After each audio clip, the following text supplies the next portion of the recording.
Let's get all right, to work. man. Let's do a good one for the Prince. What do you say? Let's do it. The people have been waiting on this for a long time. Voch Lombardi, Bryan Broaddus, thank you very much for being here, sir. Welcome.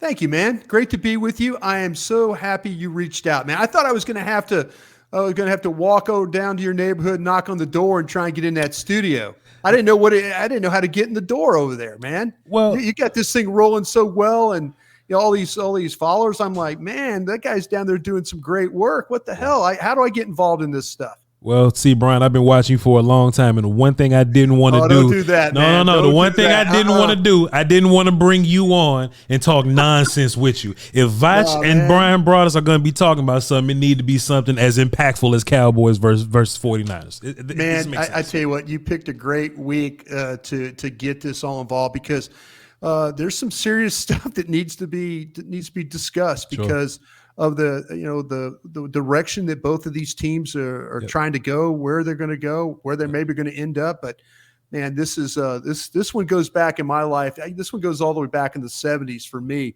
growing up as a kid. There was a time when my 49ers and Cowboys would meet, and it would be a battle in the playoffs at Kezar Stadium. I go back to those days with the Cowboys and 49ers. Man, I just think the Cowboys need this game. They need it because, hey, it's a conference game. Hey, it's the damn 49ers. Hey, we got to get over a hump.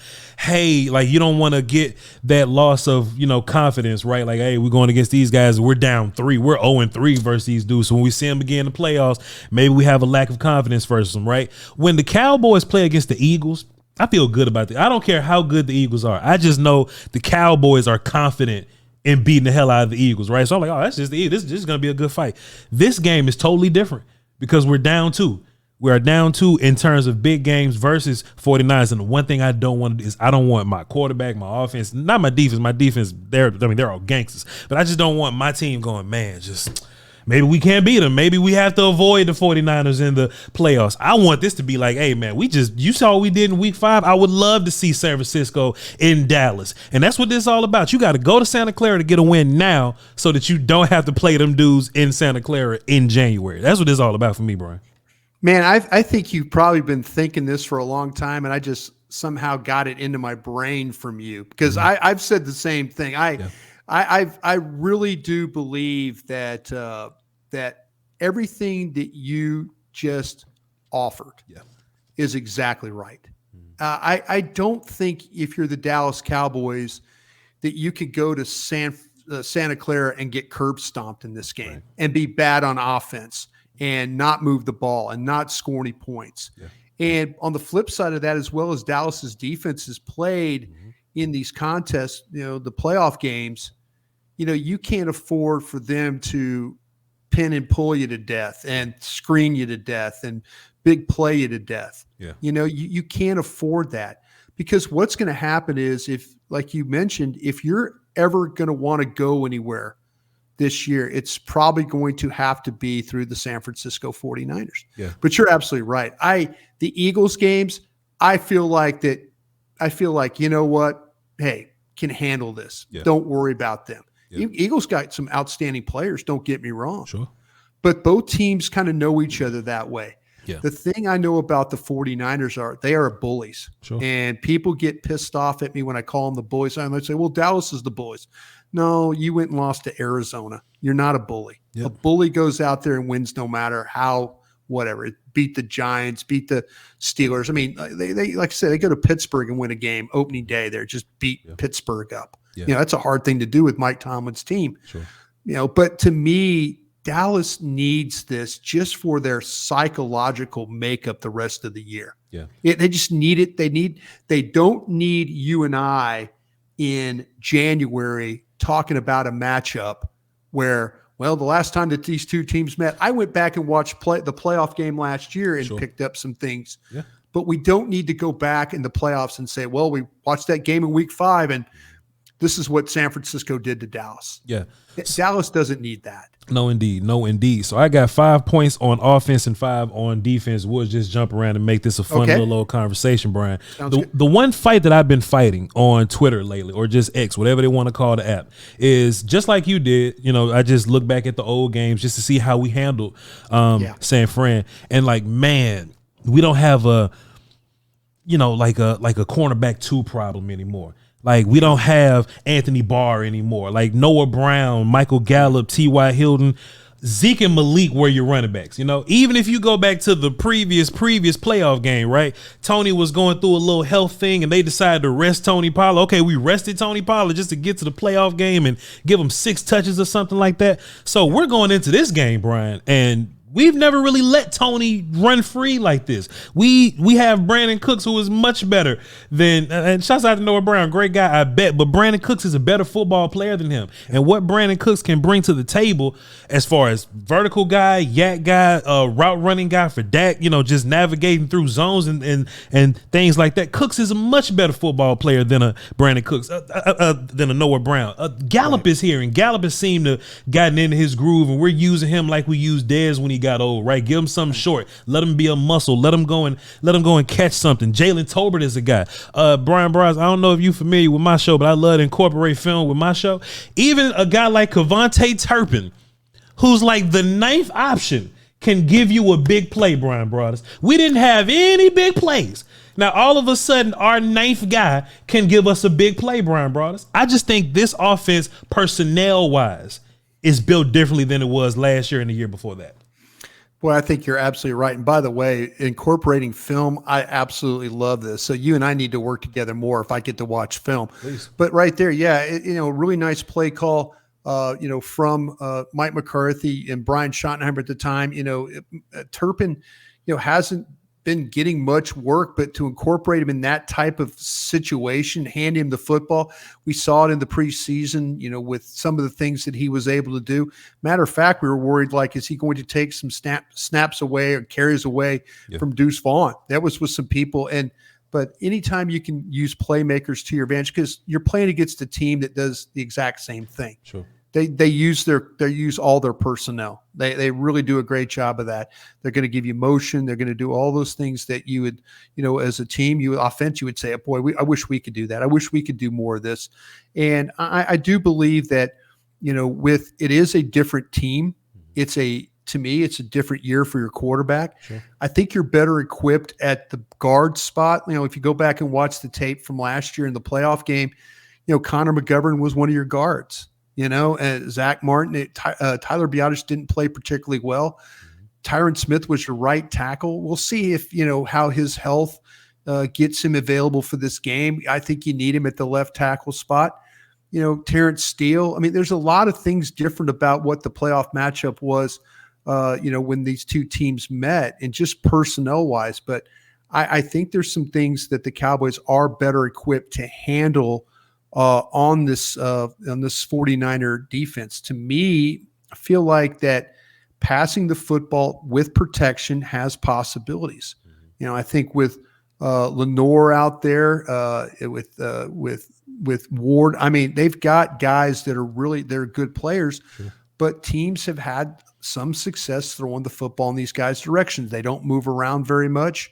They're pretty much stationary players. Their safeties are good, but there's plays to be had. Yeah. And I feel like that the Cowboys are better equipped, whether it is, like you said, handing the ball off to Pollard or dropping back and finding a way to kind of firm up that front and let Dak Prescott go to work.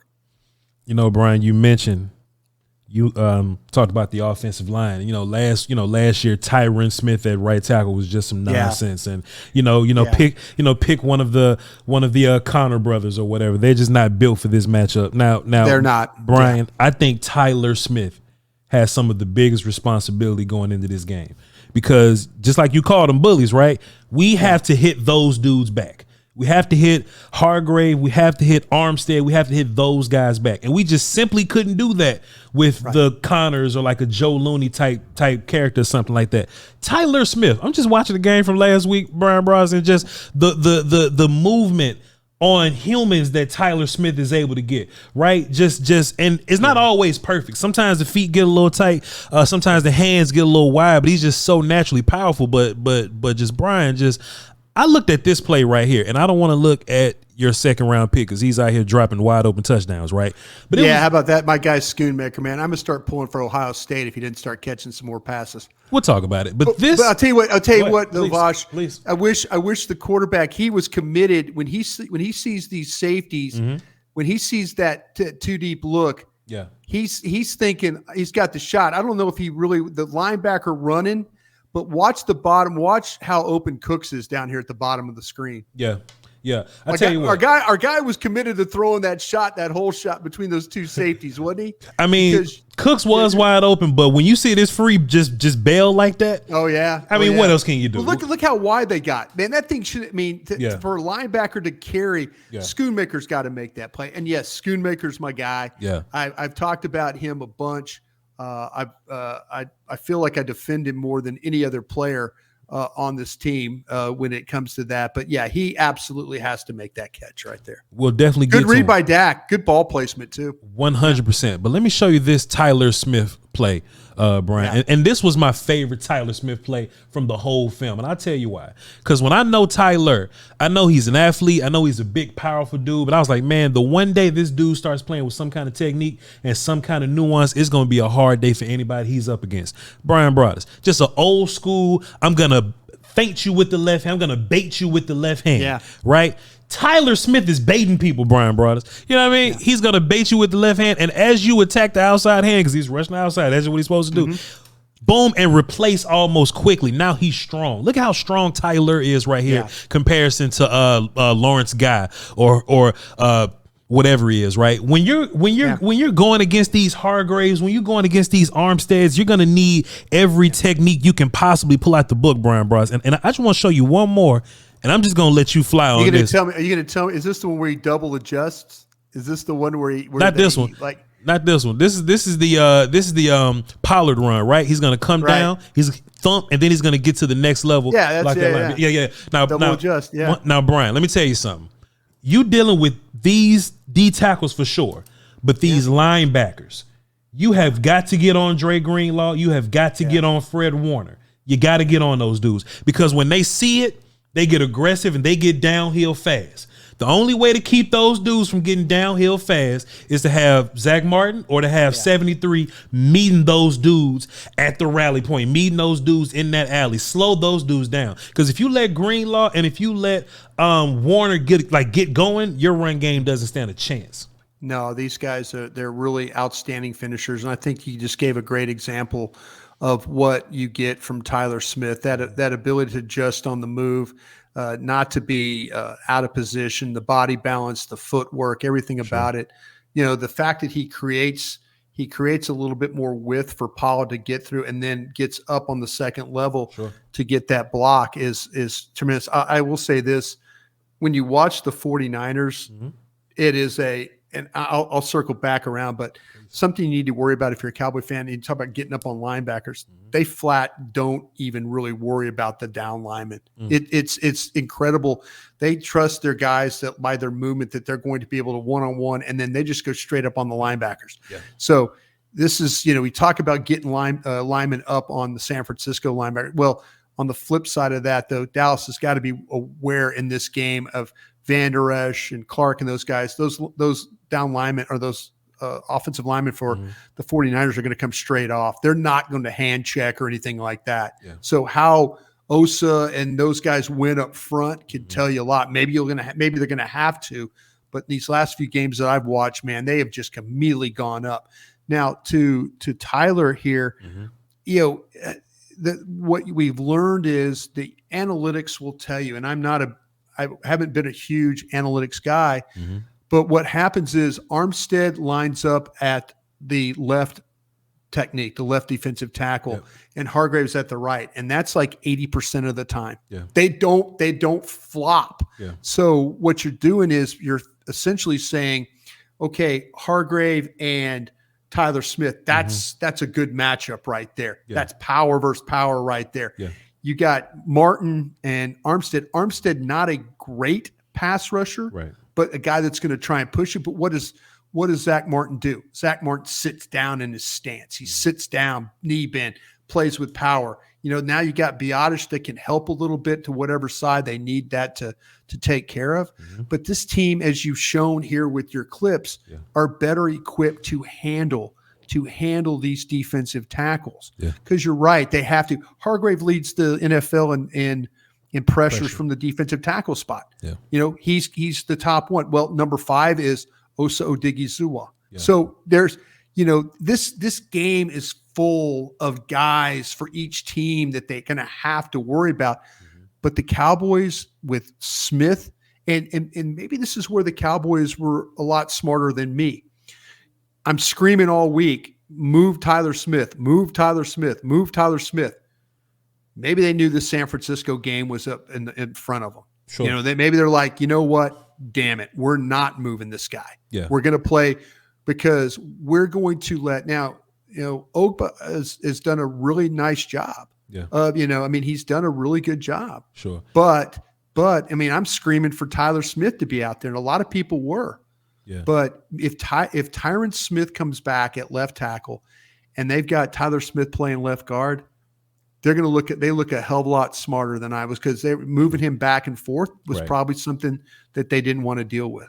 Yeah, that'll be just a huge continuity problem. But then also, just keeping it football to football, you would rather Chuma Edoga versus Drake Jackson, than Chuma versus Hargrave in the middle, Yeah. See, with Chuma, it's going to be tough. He's done a nice job, and we always say this about offensive linemen: they're going to play 65 plays, grade them all 65. Yeah, there are going to be some problems, and there's going to be some problems on the other side with Bosa and Steele. Yeah. If Bosa knows that he could bull rush you all the way to the quarterback, he will. He'll lower his head and he'll straight run into your chest. Mm-hmm. And so Steele has got to set his feet. Mm-hmm.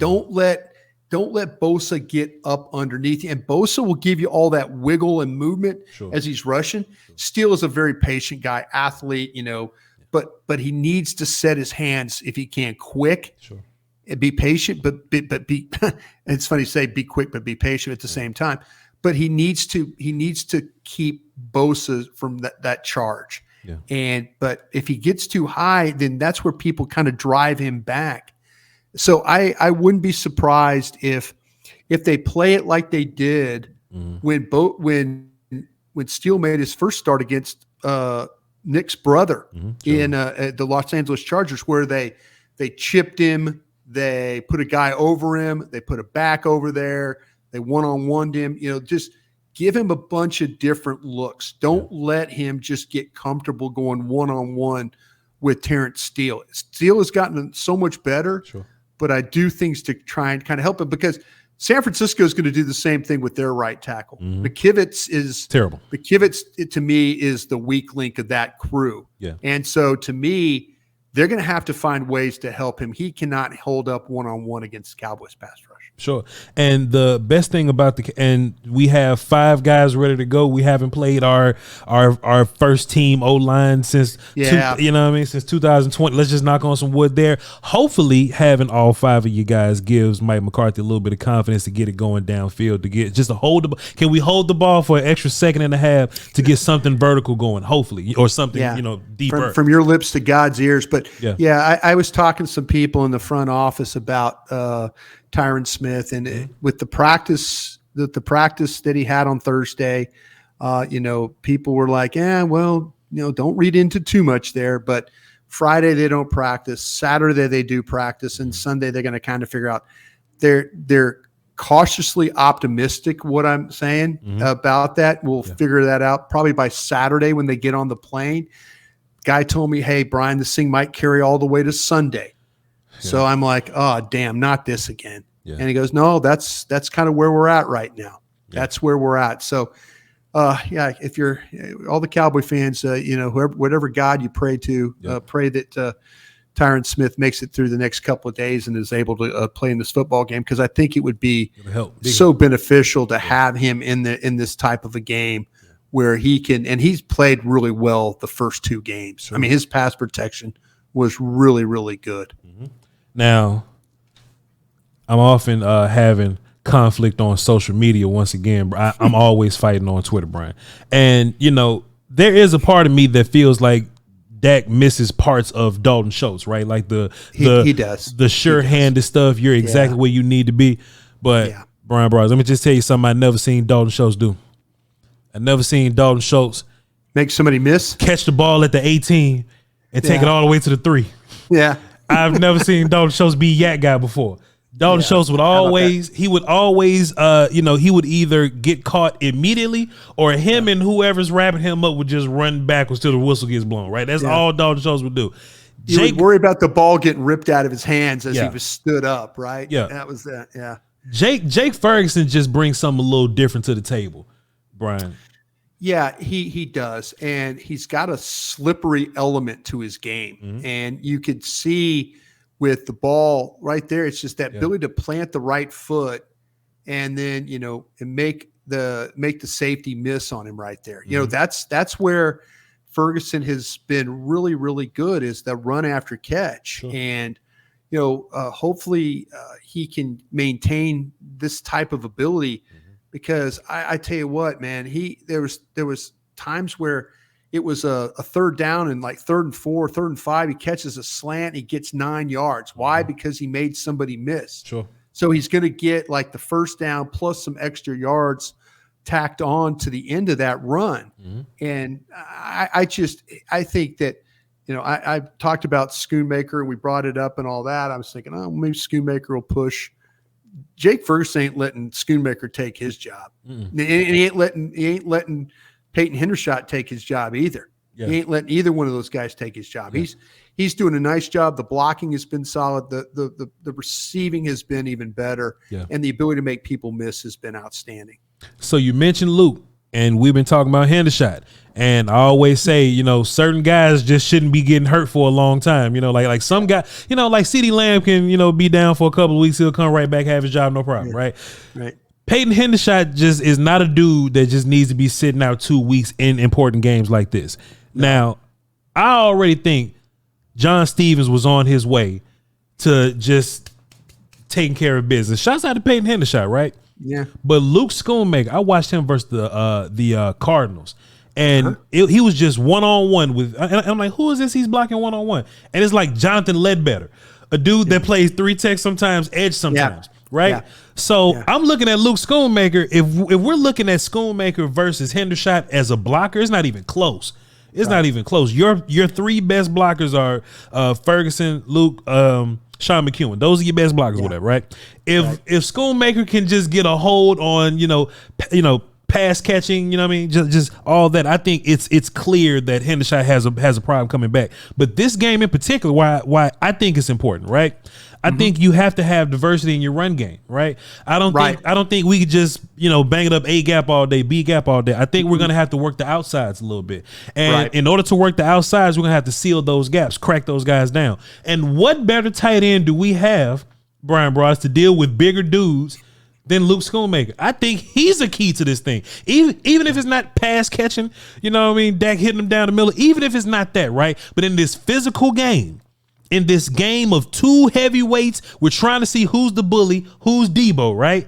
Luke Schoonmaker is a dude that can not only set the tone, but he can set an edge for you so that those jet sweep guys, those Turpin guys, if we get Deuce involved, fine, cool. Cooks, CeeDee Lamb, if he's a guy that those outside runs with Tony or whatever, I think Schoonmaker is very important this week, just blocking.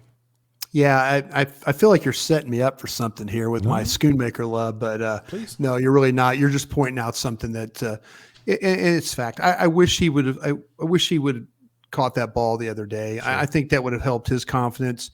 I felt like he had some bad luck later in the game. Bentley runs the blitz. They're down in the red zone. Bentley runs a blitz, and Zach Martin just stones Bentley, and he stops. Yeah. And when he stops, he backs up, and then all of a sudden, Schoonmaker is inside. Dak is going to hit him to his left, and he's going to either get tackled at the 1 or get in the end zone. Bentley tips the ball. And so, you're like going, damn it, that could have been a chance for Schoonmaker to make up, right? Because Dak saw him. Dak saw the route. Schoonmaker was working back to his left, and the ball's going to be right there. That kind of goes to some of the bad luck they've had down in the red zone with some of the plays that have happened. But yes, to your point, I've seen Luke Schoonmaker. I know you work tirelessly on the draft. Yes, sir. And when you watched him play at Michigan, when Blake Corum and others were running the football at Michigan and having success last year, it was behind Luke Schoonmaker. Yeah. Really good offensive line, but their tight ends block. Yeah. And that's my hope for right there. See right there, that to me, if you could stop it, I don't know if you can. Stop it right there. See, Martin stoned him. So Bentley, what is he doing? Bentley just stops. Okay, Schoonmaker is going to see how he's going to angle in. Mm-hmm. His body angle is taking him inside. And what he's going to do is he's going to push off that man and then work back to the outside. Ball's tipped. See how he's in position? That defender was going to have to go through him. I think the ball was going to be to the outside. Mm-hmm. It's either going to be a tackle at the 1 or 2 yard line, or it's going to be a dive-in touchdown. Yep. But the ball got tipped right there. So, unfortunate, that's some of the bad luck that you have during some of these games where, red zone problems and stuff like that. I think some of the play calling stuff has actually been pretty good down there. But to your point, this whole thing is about Luke Schoonmaker. He has to catch the ball when he's given the opportunity, and he has to continue to do a job blocking. Because if you remember last year in the playoff game, Dalton Schultz was not at his absolute best. Mm-mm. Now, Dalton Schultz was really good in the Tampa game, but the following week against San Francisco, he was really a non-factor. They don't need non-factor tight end players in this one. Yeah. Now, Brock Purdy's a little better than, some people say that he is. He's always on time. He's experience. Yeah. Experience really helped. Yeah. Older quarterback guy. That's what I'm saying. Yeah, that's exactly right. You hit the nail on the head. This is, again, when you and I watch these games and we're watching Iowa State and we're starting to get the background of Brock Purdy. Oh, he's 45 starts or 50 starts. And you're like going, oh, okay. Yep. And then, but teams are now, Aiden O'Connell with the Raiders, older guy, Purdue. We watched him. Senior Bowl guys. Mike McCarthy liked him. Mm-hmm. You could see why. Guys that are making a lot of starts. Sure. These guys that make all these starts make a difference. And I think with Brock Purdy, he looks different in the way that he's throwing the football. Yeah. But what I did was I went back and I watched all the games where he faced what was considered a pressure. Mm. And the common denominator was throwing off back foot, usually throwing the ball to Brandon Ayuk. Yeah. Brandon Ayuk is his kind of his go-to guy. Yeah. And he gets in trouble. But there's also when you get pressure on him, back foot, not as accurate, or he'll throw the ball away. Sure. He doesn't want to take a sack. But he'll also, when he's just compressed and he has to take a sack, he'll go down. Mm-hmm. He'll fumble the ball too. That's something that the Cowboys have got to be. You get around him and cause him pressure in the pocket, he'll put the ball on the ground. They haven't lost them all, but if you get around him, there's some problems there. But the common thread or denominator that I noticed from the pressure was back foot throws. And that's not his game. His game is stand in there, throw, stand in there, throw, stand in there and throw. It was Giants that did it to him, but they did it more of like a blitzy way or whatever. But I like how Pittsburgh did it. Pittsburgh was just like, we got dudes. Yeah. We got dudes, and we're gonna put them both over here and just deal with it. And they eventually overcame Pittsburgh, but you could see there was a handful of times he was uncomfortable. TJ Watt was running through McKivitz. Honestly, how this offensive line is set up is similar to the Giants offensive line. Like there's all pro dude, and it's like the rest of them. Just from left guard to right tackle, it's just the rest of them. And I think if there's a game for you to take advantage of the rest of them dudes, right? I was actually talking to my guy Will Steele, shouts out to him. I was like, Dan doesn't have to bring any pressure here. We don't have to blitz guys. We can just get pressure with 4. We can get pressure with 5 and get Purdy off of his square, and to the whole wide receiver point, Brandon Ayuk is probably the more complete receiver. Debo's probably, he's probably like the better runner, but Brandon Ayuk just route runner, more of the quicker downfield guy. That's why Purdy trusts him. So if I had to guess, I'm assuming Dan Quinn is going to set a nice little trap, because we all see it. He's going to set a nice little trap, and Purdy just has confidence in this scheme. And hey, coach says the throw is there, I'm going to throw it, and he'll throw it. And it don't always look smart, but he'll throw it. Yeah, boy, you've got this team wired. That is exactly, to me, this quarterback functions very well because the play call tells him where to go with the ball. Sure. And it's, we're going to run the wheel with use check. We're going to run the slant with Debo. We're going to run the in with Ayuk. We're going to take Kittle and we're going to put him in line and let him get, there's so many things. The way the play call is, it tells Purdy where to go with the ball. And I was on with Love of the Star talking with Bobby Belt. I would like to see, and I'm going to run this by you because you're a smart football guy. I want to see Dallas get in a game where it turns into Brock Purdy has to be a drop back quarterback, where all of a sudden they can't use all the counter tray motion. They can't pin and pull, and they can't, maybe they're going to run the screen, but they've got guys they got home run hitters. I'm not going to act like they don't have home run hitters, or they'll struggle on offense. But I wonder if you just make Brock Purdy have to keep dropping back, and make him very one-dimensional, where running game doesn't work, where all of a sudden he's like, okay, can I throw right along with Dak Prescott? Me personally, I think Dak Prescott is better than Brock Purdy. Sure. I do. I think in this game, but Dak Prescott has to play better than Brock Purdy. Yeah. It's easy for me to say it, but I wonder if you take away all the things that the 49ers do with their running game and stuff and make Brock Purdy just have to throw the ball. Can they handle the pressure? And these receivers are really, really good. Don't get me wrong. Yep. But I just wonder if it turns into one of those games, can Brock Purdy win a shootout game? I don't know if he can. I think versus Dallas, no, because that's exactly what we want for you, right? That's exactly what we want from you. And I think to get that situation, it's going to have to be like a 3-minute drill and they're down by 4. And they can't just rely on the Kyle use check dump off. And they can't, that's what I'm saying. Right. They run, yeah. Like Christian McCaffrey makes it so easy for this offense. Like if he just because any play can be a big play for him, right? But if you just take away the idea, like, hey, we're running low on timeouts, we just can't risk handing the ball to the run. Brock, throw the ball versus these corners. Xavier Rhodes is not over there. That's not Xavier Rhodes. That is a former defensive player of the year over there. Like, go beat those guys. Like I'm with you, but Brock Purdy, in context of all this around him, I agree with you. Dak is the better quarterback because I've seen Dak do more with less. But we got to earn that though on defense. You absolutely, you absolutely have to earn that. Yeah. And to me, the thing that always worries me is when Dallas gets in these games where it turns into they affect your eyes with motion, and they affect your eyes with all this stuff. I mean, these linebackers are super aggressive. The front's super aggressive. You got to have discipline playing against the 49ers because they will test you. They will test you with movement. Mm-hmm. They will test you with formations.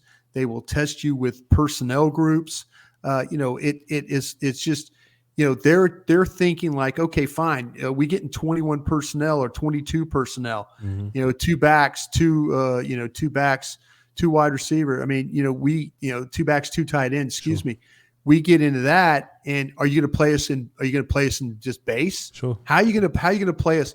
Cause this is where they kill you. And I look at these numbers with Brock Purdy and I was talking with Bobby Belt about that. And I said, Bobby, when the 49ers get in 21 personnel, when they get in 2 backs, 1 tight end. I go, what do you think Brock Purdy's numbers are when they get into 21 personnel? and Bobby gave me some thought. I said, try 36 of 43 for 426 yards, 4 touchdowns, no interceptions. Use check, Kittle, Christian McCaffrey. Yes. Use check, Kittle, Christian McCaffrey. Yeah. Easy. Easy throws, easy buttons. Yeah. There you go. See, that's 36 of 43. That's damn near perfect in that personnel group. Yeah. That's the kind of stuff. And that's what they'll do to you. And I was just going through it. Dallas has played 7 snaps this year. 7 against 21 or 22 personnel. The 49ers have been in 21 or 22 personnel 103 times. So how do, if all of a sudden, if San Francisco says we're going to play 21, 22 personnel, how does Dallas match that? Dallas, a lot of teams will play base. Well, what is Dallas's base? Dallas's base is playing with Wilson and Hooker at the safeties, but also playing with Curse down as a linebacker. I'll tell you how to. They don't have 3 traditional linebackers. They have 2. Sure. And they have a safety that plays down. See, this is what worries me in these games there, Voch, when teams to say, well, let's just run at that nickel linebacker. Yep. Let's run at Curse is a tough SOB. Don't get me wrong. But he's small. 315-pound guys coming off the ball, like I talk about, that are not worried about securing down linemen. They're just running off the ball. Yeah. No, I mean, that makes it tough on you right there. Well, Brian, Dallas has to score.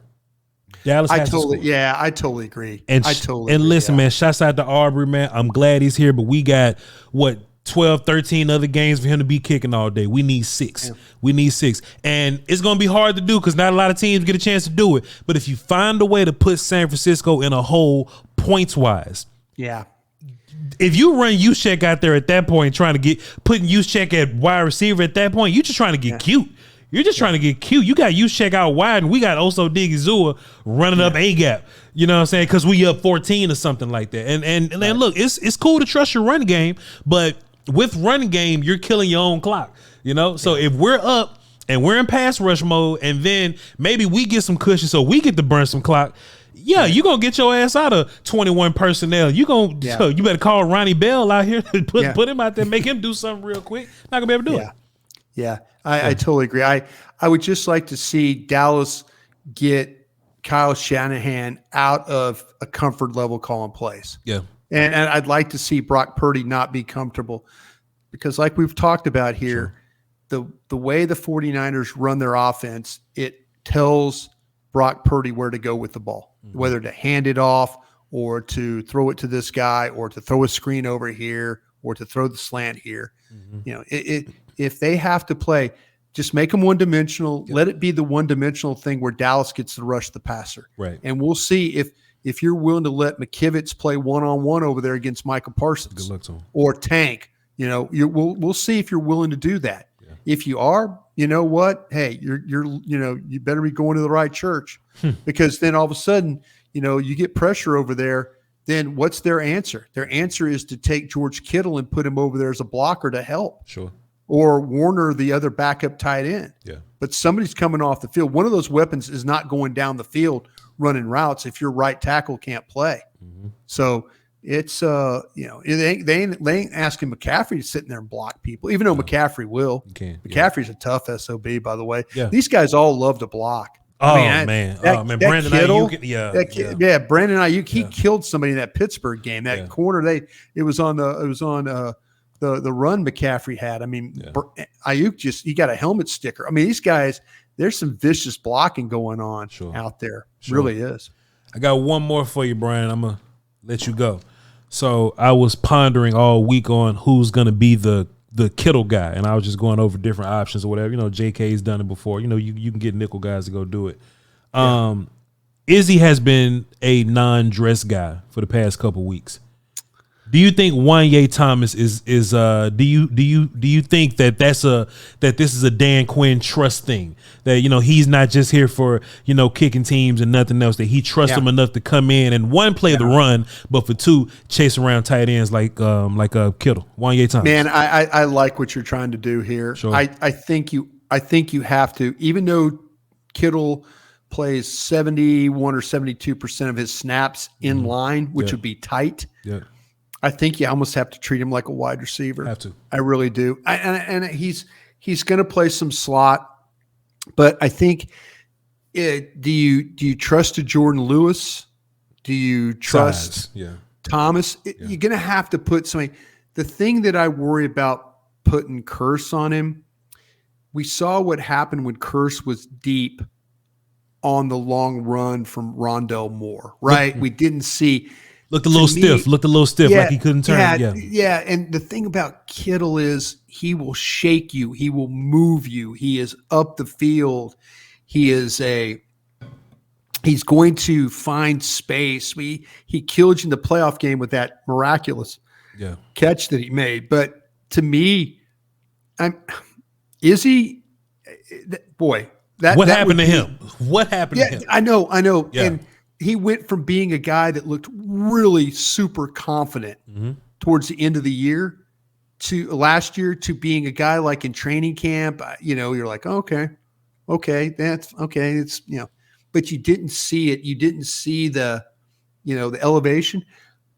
But there's a guy with length, cover ability, and that kind of that corner safety instincts to play the part. Yeah. You're going to have somebody that, first off, Kittle, we talked about, he's going to block in their running game. He is going to block. Follow him.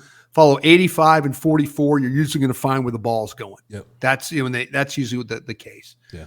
But in this game, in a big game like this, that would be a bold move to bring Izzy in to play Kittle. Sure. But it's something that I wouldn't, with Dan Quinn, how he uses his personnel. Sure. It's not something that I think you could just go, nah. Right. Him, Lewis. I don't know if Lewis is big enough, but Lewis is comfortable moving with. Sure. Moving with. Would you do something? This is almost like the old Rob Ryan days. If you did this, sure. Would you do something with Bland?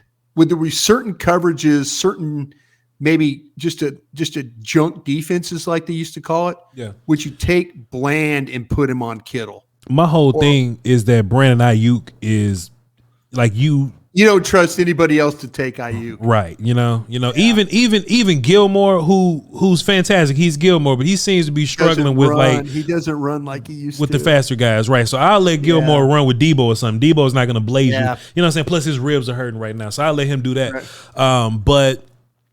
I was just thinking like, man, like Micah can run with Kittle. He's physical with Kittle, but I want that dude rushing the passer. So you don't want to take him. It's a weird matchup. If I know their right tackle's not any good, sure. I'm focusing on putting Parsons, Lawrence, and maybe Osa. Somebody is a combination. I'm going to put two of my best pass rushers together over there and try and make Buford and McKivitz and whoever else has to stay over there and block. I'm making those guys trying to have to deal with that. Want to hear something sad before I let you go? Want to hear something heartbreaking before I let you go? Overshown would have been great for it. No. Overshown would have been great for it this week, man. Yeah. That's the thing. But you know what? I was, like I said, I was on the break this morning. We didn't even talk about Izzy as a possibility. Yeah. But now you bring it up. I mean, he hasn't been dressing. He's been in a hoodie. He's been in a hoodie for 2 weeks. Wanye's been active, just being teams guys, sometimes defense guys. Wanye's a tough SOB, man. Yeah. That might not be. Now the problem is Wanye might get a holding or two. Sure. Because he's going to grab, clutch, bite. Yeah. Punch, whatever he has to do to keep Kittle from getting up the field. Sure. But that's not a bad option. Yeah. But I could say how Dan play, and I think Dan's going to have to junk up some of these coverages with some of these guys. Like how you treat Juszczyk, how do you treat McCaffrey when he gets wide? How do you treat, do you walk linebackers out there for McCaffrey, or do you treat him like, how do you do that? So they're going to try and the great thing about Dan is the fact that he worked with Shanahan. Yeah. So maybe, and the thing that might also help you too, what we haven't talked about or nobody's really brought up, because last week, New England with bringing in the former Cowboy, the backup quarterback. Sure. I wonder how much Trey Lance has been asked by the coaches about, well, what if you did this? What would their answer be? Well, they would think about it this way. Yeah. But I don't think that's underrated, by the way. Sure. I don't think it's overrated. I think it's if it's a quarterback, I think it's got value.